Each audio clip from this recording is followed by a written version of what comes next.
ते असलं फालतू काय करणारे आम्ही माणसं नाही. आम्ही करतो तर करेक्ट कार्यक्रम करतो. हे असलं फालतू काय करत नाही. मी म्हणताय हे काय घडलंच नाही, रिव्हॉल्वर दाखवलीच नाही, मग हा दंगा का चालू आहे? तात्याही म्हणतो ते की तू आनंदराव पवारच्या विरुद्ध उभा राहू नको. कशाला इस्लामपूर पाहिजे आपल्याला? वाळव्यात या ना तुम्ही. मी स्वतः जिल्हा परिषदला त्या गौऱ्याला पाडला, नुसता ट्रिगर दाबून थांबला नसता गोळीच गाठली असती. करायचंच असतं ना, गोळीच गाठली असती. हल्ला केला, बंदूक दाखवली वगैरे, कोण आहे नक्की ह्याच्यामध्ये? ह्याच्या मागे तो गौऱ्याच आहे. तो गौरव नागपुडे या भानगडी करतो. तो शिकवतो सगळं, असलं करा तसलं करा तसलं करा. तो गौरव नागपुडे त्याचा बा गावगुंडी आपण म्हणतो नाही, गावगुंडी कसला किडा म्हणायचं त्याला ते रहमानी. संग्रामला बळीचा बकरा केलं जातं. बळीचा बकराच केला मी म्हणलो.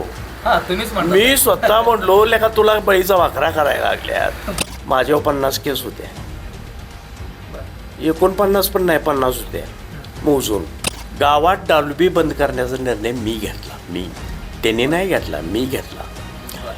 हिने गावाला कर दिला नाही ना, गावात कुठलं काम केलं नाही, काय नाही. सगळी जेवढी गावातली काम आहेत ते आम्ही केलेत म्हणजे जयंत पाटलांनी केलेत. 1 रुपया कारखाना स्थापन झाल्यापासून आज तागायत त्याला नाही.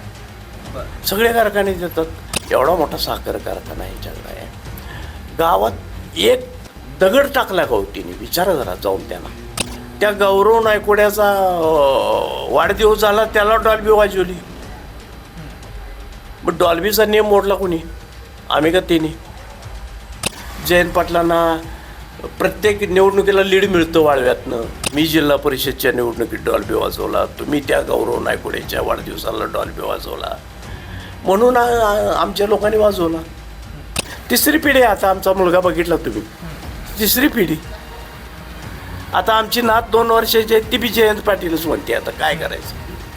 राजाराम बापूंच्या घराण्याशी आमचं फार जवळ. त्यानंतर दिलीप तात्याने तर जयंत पाटलांना सुद्धा अगदी हे केलं, साथ दिली पूर्वीपासून. पण हे सगळं असताना अधूनमधून कुठेतरी खटके उडतात. म्हणजे तात्यांची सुद्धा कधी कधी नाराजी असते. त्यात बी आम्ही मग बोलायला भेट नाही.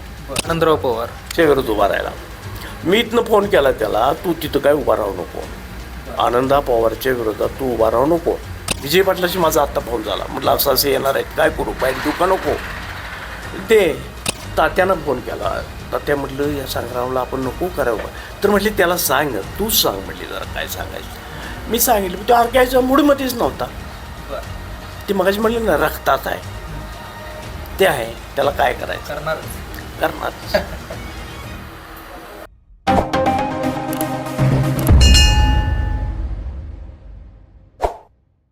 आठवड्याभरापासून या वाळवा गावामध्ये थोडंसं दहशतीचं वातावरण असलेलं आपल्याला बघायला मिळतं. त्याचं कारण म्हणजे वाळवा गावचे जे सरपंच आहेत संदेश कांबळे, त्यांनी असा आरोप केला की आमच्यावरती संदीप धनवडे जे आहेत त्यांनी गोळीबार करण्याचा प्रयत्न केला. मात्र संदीप धनवडे असतील किंवा त्यांची जी बाजू मांडण्यासाठी आपल्यासोबत माजी जिल्हा परिषद सदस्य राजेंद्रभाऊ पाटील या ठिकाणी आहेत. भाऊ, हा जो काही प्रकार झालेला आहे, मागच्या आठवड्यापासून या गावामध्ये चर्चा आहे किंवा दहशतीचं वातावरण असलेलं आपल्याला बघायला मिळतं. नेमका प्रकार काय घडला? काही दहशतीचं वातावरण गावात नाही आहे. गावात ह्याचा कुठलाही काही परिणाम झालेला नाही. हे सगळं खोटं आहे. संदीप धनवडेंनी मुळात त्यांना रिव्हॉल्वर लावलं नाही किंवा त्यांना शिव्या दिल्या नाहीत, काहीही झालं नाही. फक्त संदीपला कसं अडकवायचं, संदीपला कसं राजकारणात नाही करायचं, ह्यासाठी हा प्रयत्न आहे. सगळं खोटं आहे. काहीही यातलं काय खरं नाही. गावात तुम्ही कुणाला जरी विचारलं, मला संदीपचा रात्री 10 वाजता मला फोन आला की असं असं माझ्यावर खोटी केस केली आहे. संदीपला म्हटलं तू शांत बस, मी बघतो काय करायचं ते. आणि मग त्यानंतर मी पोलिसांशी बोलून घेतलं. पोलिसांना सांगितलं की खरी वस्तुस्थिती काय आहे बघा, तुम्ही गावात जावा, चौकशी करा, खरं काय आहे बघा, खोटं काय आहे बघा. त्यांच्या हरिजनवाड्यात जावा, तिथल्या 4 घरात, हरिजनवाड्यात झाला असं त्याचं म्हणणं होतं ना, तिथं जावा, तिथल्या 4 घरात विचारा, चौकशी करा सगळीकडं. त्याप्रमाणे पोलीस आले. पोलिसांनी हरिजनवाड्यात गेले, सगळीकडे चौकशी केली. हरिजनवाड्यातल्या प्रत्येक घरात गेले. तिथले कोण बाहेर लोक फिरत असतील, कोण तिथं स्थानिक असतील, त्यांना विचारलं असा काय प्रकार इथं घडला का. अजिबात असला काय प्रकार घडला नाही, सगळ्यांनी सांगितलं. आणि संदीपनं तसलं काही केलंच नव्हतं. काय झालं, 10ला ह्यांचा कार्यक्रम संपला. 10ला नियमानुसार ते डॉल्बी वगैरे बंद करावी लागते. ती केली यांनी डॉल्बी बंद. आणि मग ते एवढी संख्या जमलेली असते, एवढी जमलेलं असते, त्यांचं काहीतरी मग जेवण अमकं तमकं त्या मुलांचं असतं करायचं. आणि त्यांना ते डॉल्बी उतरायचे, ते हे करायचं ते करायचं, बराच वेळ गेला. आणि जाऊन ही शांतपणे घरात झोपले. कुठला काय काय काय प्रकार झाला नाही. मग त्यांनी असा तुमच्यावरती आरोप केला आहे किंवा धनवडे जे आहेत त्यांच्यावरती आरोप केला आहे की थेट माझ्या घरात घुसून माझ्या छातीला रिव्हॉल्वर त्या ठिकाणी लावली आणि ट्रिगर दाबला, मात्र बंदुकीची गोळी त्यातनं निसटली नाही. ते माझं भाग्य आहे. काय आहे, संदीप हा असा कार्यकर्ता आहे आमचा, नुसता ट्रिगर दाबून थांबला नसता, गोळीच गाठली असती. करायचंच असतं ना, गोळीच गाठली असती. ते असलं फालतू काय करणारे आम्ही माणसं नाही. आम्ही करतो तर करेक्ट कार्यक्रम करतो. हे असलं फालतू काय करत नाही. त्याला करायचं असतं तर त्यानं करेक्ट कार्यक्रम केला असता. हे असलं काहीतरी फालतू केलं नसतं. खोटं आहे सगळं. त्याच्यावर आरोप केला गेला. तो जास्तोय त्यासनी ग्रामपंचायतीच्या निवडणुकीपासून याच्यापासून त्याच्यापासून ते त्रास होतोय त्यांना. संदीपचा त्रास म्हणजे काय तर ते बरं वाटणं संदीपचं. संदीपची लोकप्रियता वाढते, संदीपची संख्या युवकांची संदीपच्या पाठीमागं फार आहे. हरिजनवाड्यात म्हणा, गावात म्हणा, संदीप प्रेमी फार लोक आहेत. ते त्यांना त्रास होतोय, त्यासाठी हे सगळं आहे. दुसरा एक त्यांचा आरोप असा आहे की मिरवणूक जेव्हा म्हणजे पोलिसांनी थांबवायला लावली किंवा हे प्रकरण जेव्हा सुरुवात झाली तर त्यांनी त्यांच्या घराकडे स्पीकर करून त्यांना म्हणजे वाईट वाईट शिव्या दिल्या किंवा धमकी दिली असं त्यांचं म्हणणं. नाही, चुकीचं आहे. असं काही त्यांच्या घराकडे स्पीकर केला नाही किंवा वाईट वाईट काही शिव्या दिल्या नाहीत. मी पोलिसांशी पुन्हा चर्चा केली. काही पोलीस मला भेटायला आले, काही पोलीस मला भेटले. त्यांना विचारलं, बाबा असं काय झाले का, त्यांच्या घराकडे काय स्पीकर केला का. शेवटी पोलिसांचा जे चौकशी अहवाल असतो तो खरा का कोणतं काहीतरी सांगते म्हणून ते करा. ते म्हणले असं काहीच घडलेलं नाही. सगळ्या हरिजनवाड्यात म्हणले आम्ही चौकशी केली, असला काहीच प्रकार झालेला नाही. म्हणजे ते जे आरोप करतायत ते सरळ सरळ खोटे आहेत असं खोटे, सगळे आरोप खोटे आहेत. एकही आरोप यातला खरा नाही. आणि तुम्ही पत्रकार आहे, तुम्हाला मी 1-2 माणूस जोडून देतो, तुम्ही तिथं जावा आणि काय 10, 20, 5-50 घरं असतील तर तिथं चौकशी करा, असं काय घडलंय का बघा, तुम्हाला काय हे होते. असलं काय घडलंच नाही. नाही, तुम्ही म्हणताय हे काय घडलंच नाही, रिव्हॉल्वर दाखवलीच नाही, मग हा दंगा का चालू आहे. हा दंगा राजकीय आहे. राजकारणात कोणाला तरी बात करण्यासाठी, कोणाला तरी काहीतरी करण्यासाठी हे असलं चालतं. त्यांचं चाललं आहे. आमचा एक कोट भाग, हाळ भाग, माळ भाग असे 4 भाग आहेत आमच्या गावाचे. आमच्या संदीपचं प्राबल्य तिकडे जरा वाढायला लागले. ते कसं कमी करायचं, मग संदीपला मग कुठं तर अडकवायचा, कुठं तर काय करायचं, हे असले प्रकार आहेत. असले प्रकार आमच्यावर पण झालेत खूप. माझ्यावर 50 केस होत्या, 49 पण नाही 50 होत्या मोजून. त्यातनं मला वाटते 60 साली मोकळा झालो, वयाच्या 60व्या वर्षी मोकळा झालो. असल्याच खोट्या केसेस हिने आमच्यावर केल्या. पण आम्ही काय आहे, जरा अलीकडे शांत बसलो आहे. ही नवी पिढी आहे, नव्या पिढीनं कुठंतरी चांगलं विधायक कामाला लागावं. गावात इतकी कामं केली आम्ही, कोट्यावधी रुपयांची कामं केली आम्ही. त्यात शिरगावला तुम्ही गेला तर पूल बघितला असेल, आता इकडे येताना तुम्हाला पूल दिसला असेल. महिना आम्ही त्या पाण्यातनं वडीतनं जात होतो. जयंत पाटलांच्या माध्यमातून आम्ही एवढी कामं केली वाळव्यात. हिने 0 केलो, त्यांनी काही केलेलं नाही वाळव्यात. हे नुसतं असलंच राजकारण केलं. कोणाला तर घालायचा, कोणाला तर केस करायला लावायची, हे असलं खोटं काहीतरी करायचं, असलाच प्रकार हिने केला आहे. त्यांना तुम्ही जाऊन विचारा, तुम्ही वाळव्यात काम काय केलं, तेवढं काय काम केलं तुम्ही, काहीच नाही. मग आम्ही काम करतोय, मग काम केलं की मग आपोआपच काही गोष्टी होतात राजकारणात, मिळतो लोकांचं सहकार्य आम्हाला. ते बरं वाटत नाही ना त्यांना, ते आता हे होणं. हे जे प्रकरण सुरू आहे, हल्ला केला, बंदूक दाखवली वगैरे, कोण आहे नक्की ह्याच्यामागे? ह्याच्या मागे तो गौरेच आहे. तो गौरव नागपुडे या भानगडी करतो. तो शिकवतो सगळं, असलं करा, तसलं करा, तसलं करा.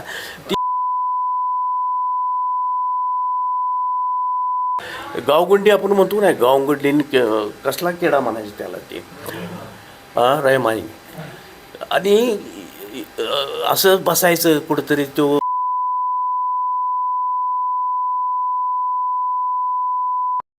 मग ते गावात काय चाललंय, कोण कोणाजवळ बसतो, कोणाला काय करावं, कोणाला काय करावं, डावपेचीन जी असला धंदा त्यांचा चालतो. आम्ही विधायक मार्गाने जाणारी माणसं आहे. आम्ही असले धंदे करत नाही आणि तरुण पिढीला शिकवत नाही. आम्ही तरुण पिढीला वेगळ्या मार्गाला लावत नाही. तरुण पिढीनं विधायक काम करावं, गावातली काहीतरी कामं करावं. मला सांगा, एवढा मोठा साखर कारखाना ह्यांच्याकडे आहे. गावात एक दगड टाकला का होतीने, विचारा जरा जाऊन त्यांना. एक रस्ता केला का, एक दगड टाकला.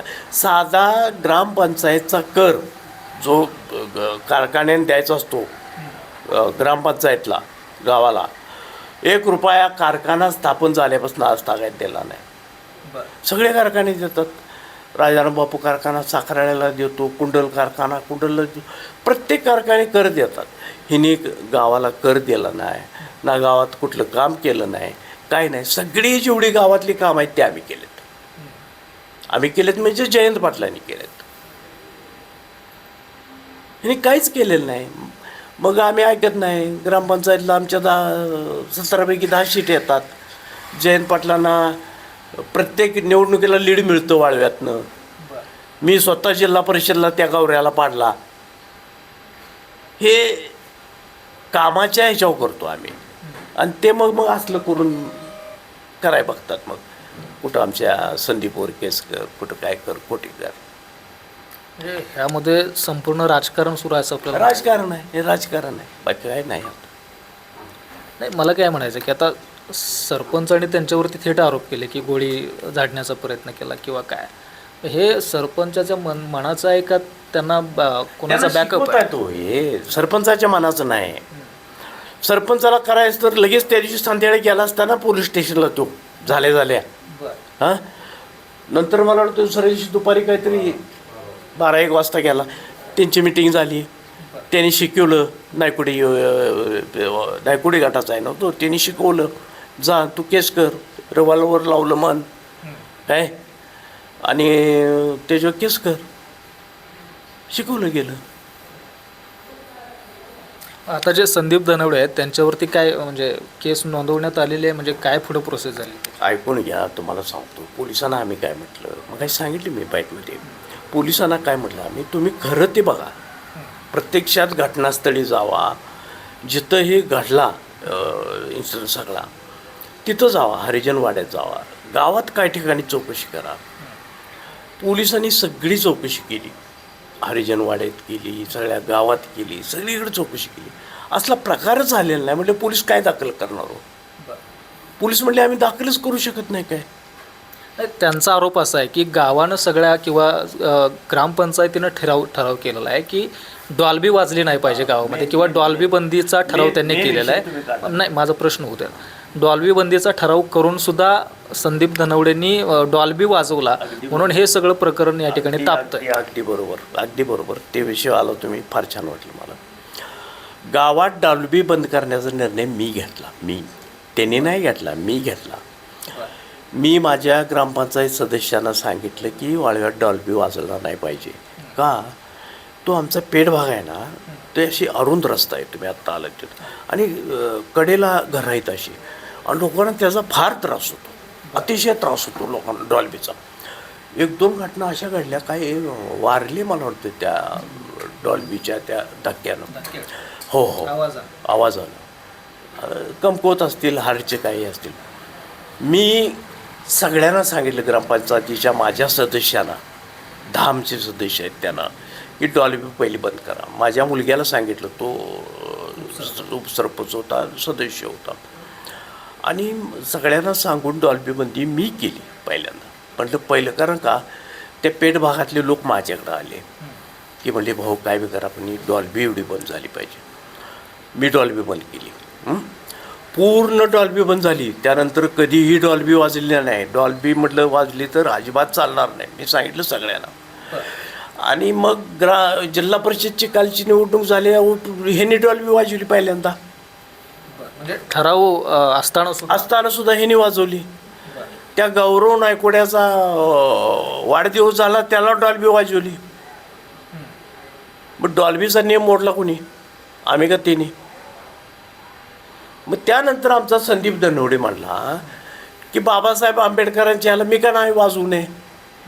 तुम्ही जर नियम मोडत असाल, तुम्ही जर डॉल्बी वाजवत असाल तर मी पण वाजवणार डॉल्बी. आंबेडकरांच्या ह्याला जयंतीला वाजवली डॉल्बी. आणि त्या जयंतीला संदीपकडंच जास्त मुलं, संदीपकडंच सगळी संख्या आहे आणि तिने मिरवणूक काढली, त्यांच्याकडं कोणच नाही. हे बरं वाटलं नाही ना त्यांना. त्यावेळीसुद्धा हा गौरव नायकोडी त्या एस पीकडे जाऊन बसला, कलेक्टरकडे बसला की डॉल्बीला परवानगी देऊ नका आणि डॉल्बी वाजली नाही पाहिजे, काय नाही. हे ना ऐकलं नाही. पोलीस माझ्याकडे तर पोलीस 4-5 वेळा येऊन गेले स्वतः माझ्याकडं, संदीपला सांगा आणि डॉल्बी तेवढी नको म्हणून. म्हटलं का आता का तुम्ही वाजवली चालतंय ना, आमच्या संदीपनं नाही वाजवली की नाही चालतोय का? वाजवणार संदीप आमचा. तसं ठराव असताना त्यांनी डॉल्बी वाजवलं हे मुळात चुकीचंच आहे ना. बरोबरच आहे ना. ते चुकले म्हणून मग याने केलं ते. हे म्हणले आम्ही पण वाजवणार, वाजवली ह्यानी काल पण आणि त्यानंतर तुम्हाला सांगतो गंमत, काल शिवाजी महाराजांचा राज्याभिषेक सोहळा झाला. अख्ख्या गावानं डॉल्बी वाजवली. 16 डॉल्बी होते आमच्या गावात. 16 डॉल्बी. किती त्रास होतो लोकांना त्याचा. पण हे मोडलं कुणी? तुम्ही सुरुवात केली. तुम्ही जिल्हा परिषदच्या निवडणुकीत डॉल्बी वाजवला, तुम्ही त्या गौरव नायकोडेच्या वाढदिवसाला डॉल्बी वाजवला, म्हणून आमच्या लोकांनी वाजवला. काय चुकीचं आहे? म्हणजे एकाला एक न्याय, एकाला दुसऱ्याला दुसरा न्याय, अशा असंच झालं ना. मग ते असंच झालं ते. म्हणजे ह्या सगळ्या प्रकरणामध्ये आता तुम्ही अगदी हुतात्माचे पारंपरिक विरोधक आहात. म्हणजे अगदी नागनाथ अण्णांच्या पासून तिसऱ्या पिढीपासून. तिसरी पिढी माझी आता आहे. त्यात 3ऱ्या पिढीपासून आम्ही विरोधक आहे. हे जे सगळं चाललंय हे राजकारण चाललंय असं राजकारण चाललंय. राजकारण, बाकीच काही नाही. राजकारण चाललंय विनाकारण आमच्या लोकांना त्रास देणं. कारण काय झाले आता आमची सत्ता नाही. आमची सत्ता नाही.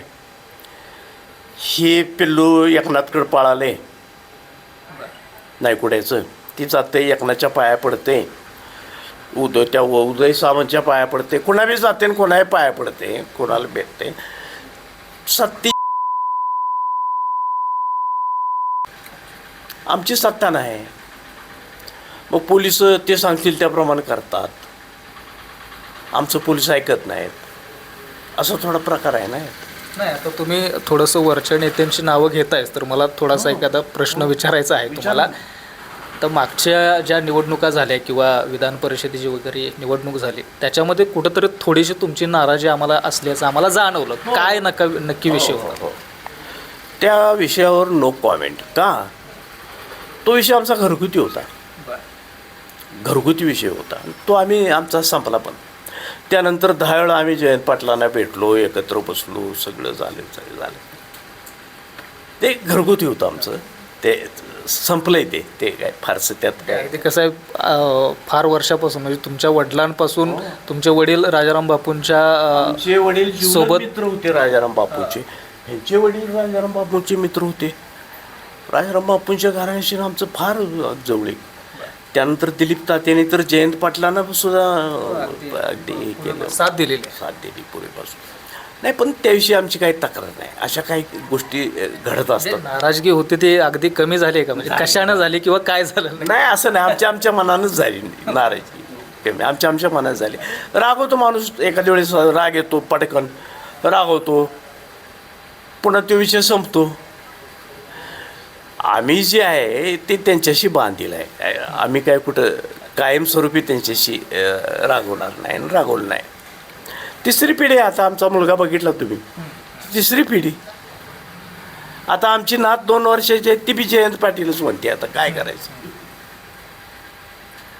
जयंत मला पाटील. एक सांगा, इथून मागं झालं ते झालं, मात्र इथून पुढं सुद्धा तुमचं जे कुटुंब आहे म्हणजे आदरणीय दिलीप तात्या असतील किंवा तुमचे मुलगे असतील, नातवंड असतील, ते बापूंच्या विचाराशीच राहतील आणि राजाराम बापूंच्या घराण्याशीच राहतील.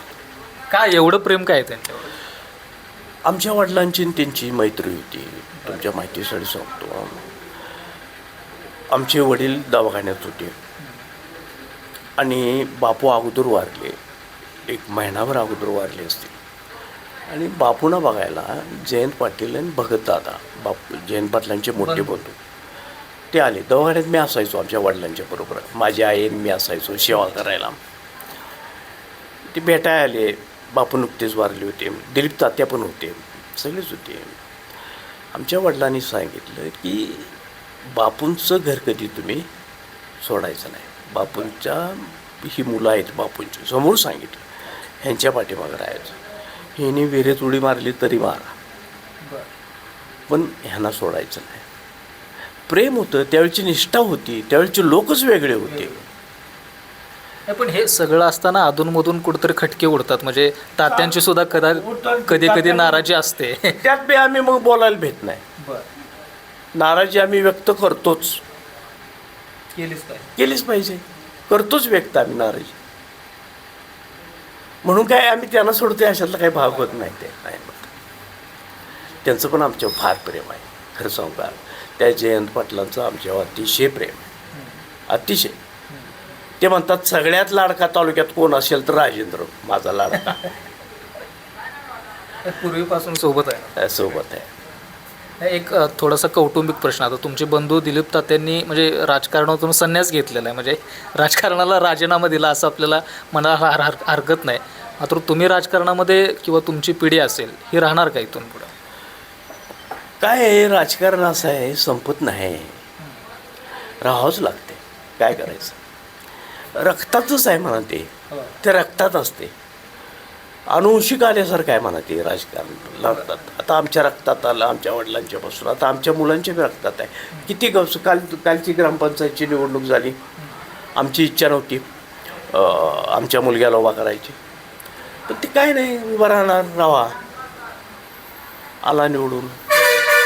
आमचे कार्यकर्ते पण असतात, काय राहा उभा. इस्लामपूरमधला तुम्हाला किस्सा सांगतो. आमच्या संग्राम उभा राहिला, माहिती आहे का तुम्हाला?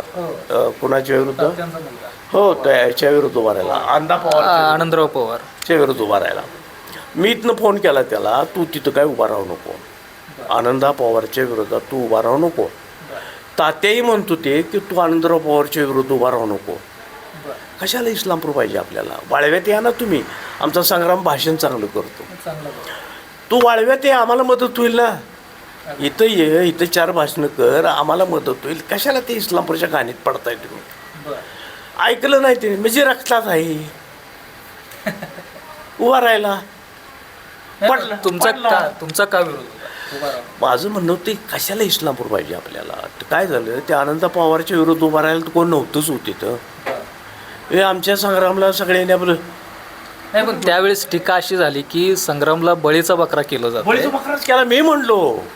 तुम्हीच मी स्वतः म्हणलो, लेका तुला बळीचा बकरा करायला लागल्यात. आणि आता ही वाक्य कट करताय का काय?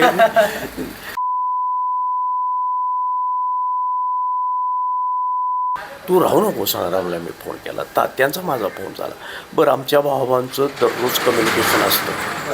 तात्या विजय पाटील माहिती आहे तुम्हाला, ऐकून माहीत नाही, ते इस्लामपूरमध्ये राहतात. ते आम्ही आणखी एक भाऊ माझे पुण्यात असतात, कलेक्टर होते ते पुण्याला. आमचं दररोज हे असतं, बॉन्डिंग आहे आमचं, कम्युनिकेशन असतं. आम्ही दररोज एकमेकाशी बोलतो, चर्चा होती. अगदी तुम्हाला बाईट द्यायची झाली तरी आता मी त्यांना विचारून आलो, देऊ का नको, इतकं आमचं हे असतं. विजय पाटलाशी माझा आत्ता फोन झाला, म्हटलं असं असं येणार आहेत, काय करू, बाईट देऊ का नको, दे. एवढं आमचं ते हे असतं, बॉन्डिंग असतं. तर संग्रामला म्हटलं तू राहू नको बाबा निवडणुकीला, अंधाकडे पैसे आहेत, त्याकडं भरपूर पैसे आहेत म्हटलं, आणि विनाकारण कशाला म्हटलं तू काही येणार नाहीस निवडून, मी अगोदर सांग तू काही येत नाहीस निवडून, उभा राहू नको. तात्याही म्हटले संग्राम तू उभा राहू नको. तात्यांची इच्छा नव्हती. मी तात्यानं फोन केला. तात्या म्हटलं या संग्रामला आपण नको करावं. तर म्हटले त्याला सांग, तूच सांग म्हटली जरा काय सांगायचं. मी सांगितलं तो अर्ग्याच्या मूडमध्येच नव्हता. ती मगाशी म्हटलं ना रक्तात आहे ते आहे, त्याला काय करायचं करणार. अशा पद्धतीने हे सगळं घडलेलं आहे. तर नक्कीच आपण बघितलं की होते राजेंद्र भाऊ जे की दिलीप तात्या असतील किंवा विजय भाऊ असतील, हे सगळे जे बंधू आहेत ते वाळव्याच्या राजकारणापासून अगदी इस्लामपूरचं असेल किंवा तालुक्याचं राजकारण थोडंसं त्यांच्यामध्ये भिनलेलं आहे. मात्र मुद्द्याचा जर का बोलायचं म्हटलं तर वाळवा गावामध्ये जे प्रकरण घडलं संदीप धनवडे आणि संदेश कांबळे यांच्यामधलं गोळीबाराचं, तर यांचं थेट असं म्हणणं आहे की ते प्रकरण किंवा ते घडलंच नाही किंवा रिव्हॉल्वर वगैरे जे आहे ते त्यांनी दाखवलीच नाही. मात्र हा जो काही त्यांनी आरोप केलेला आहे संदेश कांबळे सरपंच, आणि हा बनावट त्या ठिकाणी आरोप केलेला, एक पद्धतीची कथा रचलेली असं त्यांचं त्या ठिकाणी म्हणणं आहे. आणि ह्याच्या संपूर्ण मागं जे आहे हे राजकारण सुरू आहे, बरोबर ना? हे राजकारण सुरू आहे. जे कोणी त्यांचे विरोधक असतील किंवा इथं जे स्थानिक राजकारणामध्ये काम करणारे मंडळी असतील, हे त्यांनी घडवून आणलं आहे असं थेट राजेंद्र भाऊ यांनी आपल्याला या ठिकाणी सांगितलेलं बघायला मिळतं आहे. मात्र बघूया या प्रकरणामध्ये आणखी काय काय घडतं आहे किंवा पोलिसांचा तपास सध्या सुरूच आहे. मात्र कशा पद्धतीने हा तपास कुठल्या वळणावरती जाणार आहे हे पाहणं त्या ठिकाणी औत्सुक्याचं असणार आहे. विशाल लोंढे, AV9 मराठी, वाळवा.